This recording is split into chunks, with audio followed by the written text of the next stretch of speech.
Ang nakakakilabot na hula ni Jay Costura sa Pilipinas sa taong 2026. Sa paglapit ng 2026, muling umingay ang pangalan ni Jay Costura, isa sa pinakakilalang manghuhula sa Pilipinas. Marami na raw siyang prediction noon na tumama. Mga trahedya, issue sa bansa at pati mga pangyayaring ikinagulat ng publiko.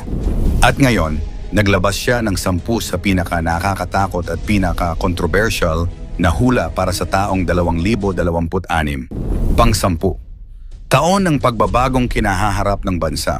Ito ang pinakasentro ng lahat ng hula ni Jay Costura. Sabi niya, ang 2026 ay taon ng matinding pag-uga para sa bansa. Sa pamumuno, ekonomiya, kabuhayan, pananampalataya, kabataan at mismong direksyon ng Pilipinas.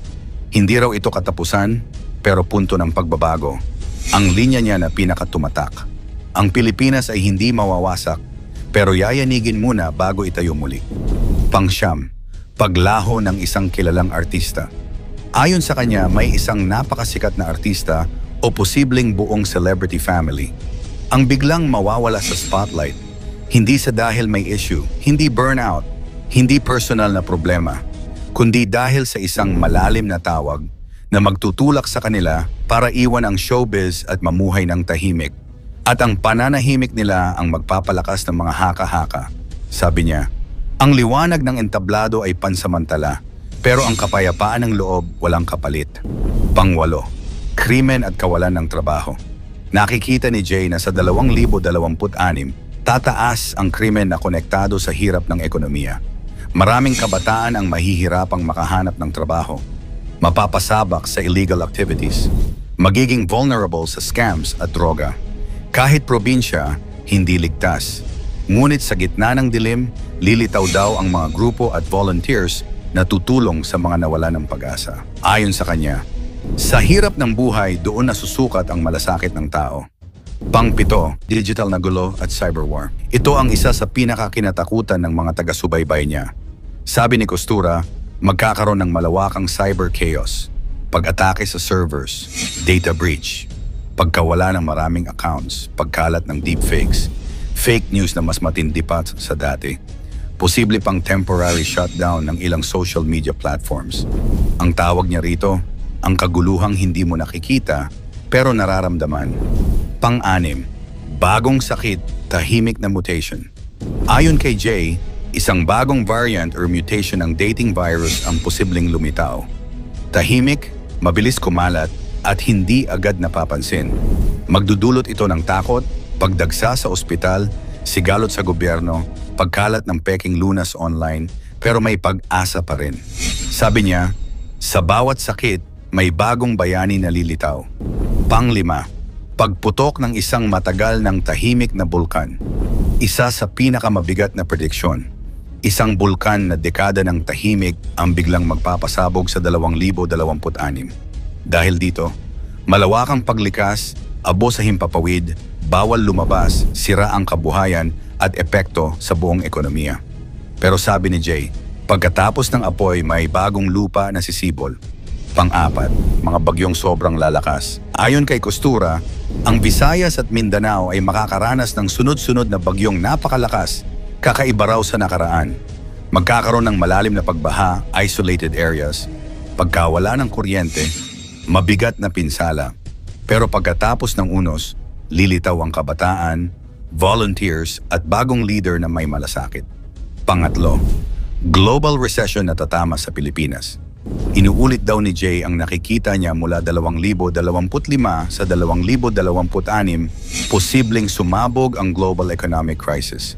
Dahil dito, ang pagtaas ng presyo, pagsasara ng negosyo, pagtaas ng utang, pagbaba ng value ng pera, mas mabigat na pasanin sa pamilya. Ayon sa kanya, sa hirap, doon nasusubok ang tatag ng Pilipino. Pangalawa, pagkalugmok ng mga malalaking negosyo.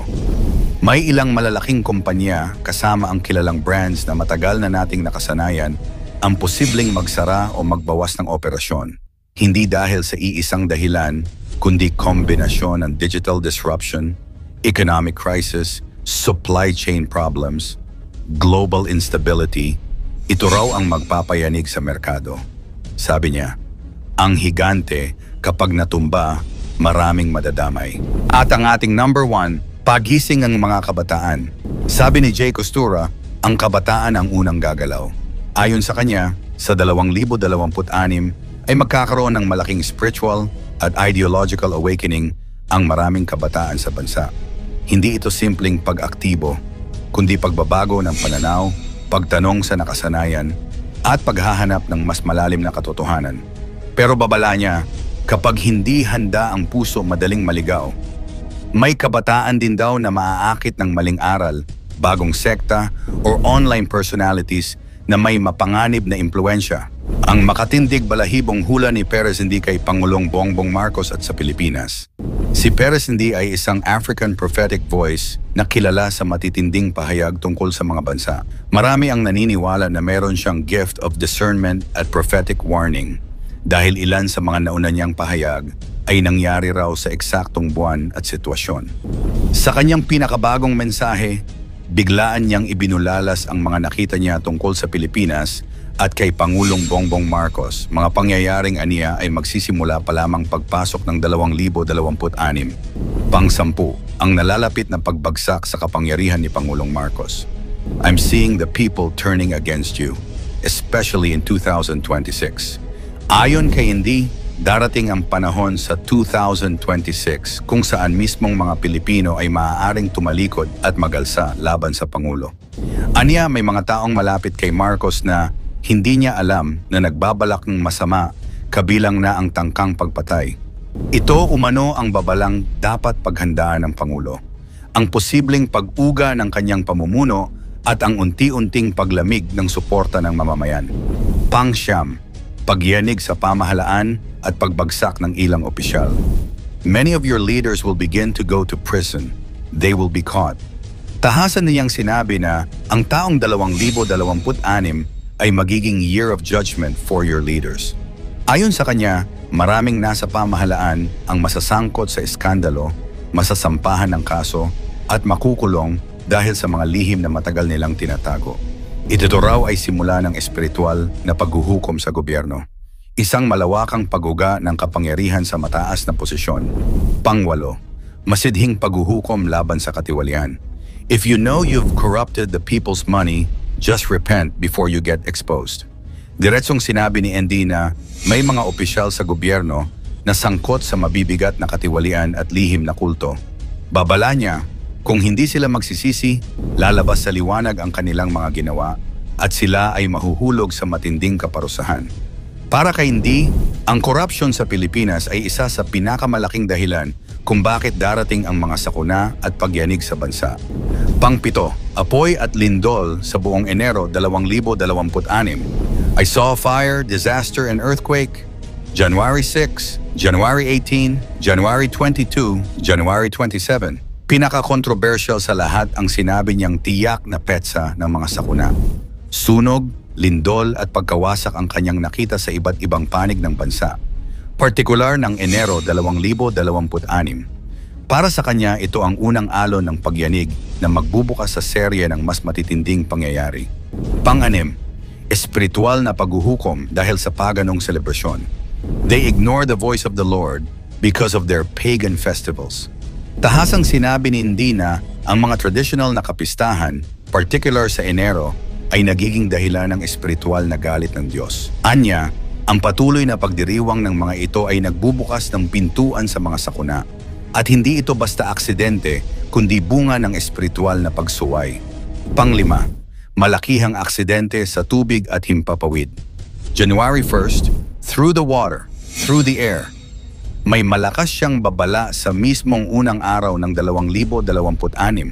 Posible raw na may maganap na mabigat na aksidente sa dagat o himpapawid. Hindi niya rin ito tinawag na chance accident, kundi isang planadong pangyayari. Pang-4, pagsiklab ng apoy sa isang higanting gusali sa Maynila. This mega building, catching fire. Nakita raw ni Indy na isang napakalaking gusali sa mismong kabisera ng Pilipinas ang matutupok. Hindi niya binanggit ang pangalan, ngunit ayon sa kanya, ang sunog na ito ay magiging simbolo ng mas malaking krisis na paparating. Pang-5, pag-usbong ng terorismo at pagdami ng taong dudukutin. I'm seeing some terrorist groups sponsored by some people in the corrupt government. Nakakita raw siya ng mga planadong pagdukot, karahasan at aktibidad ng ilang grupong may kaugnayan sa terorismo. At ikinagulat ng marami ang sinabi niyang may mga nasa gobyerno ang nagbibigay umano ng suporta sa mga ito. Pangalawa, 6 na bulkan at lindol na magnitude 7 to 8. 6 volcanoes and a lot of earthquakes. Para kay hindi 2026 ay hindi lamang taon ng sunog, kundi ng serye ng pagputok ng bulkan at malalakas na lindol. Hindi ito maliit na pag-alog, kundi mga lindol na kayang magdulot ng pambansang kaguluhan. At ang ating number 1, taon ng pambansang hatol at panawagan ng pagsisisi. If you guys don't repent, those who don't repent will be removed. Ito raw ang pinakasentro ng kanyang mensahe.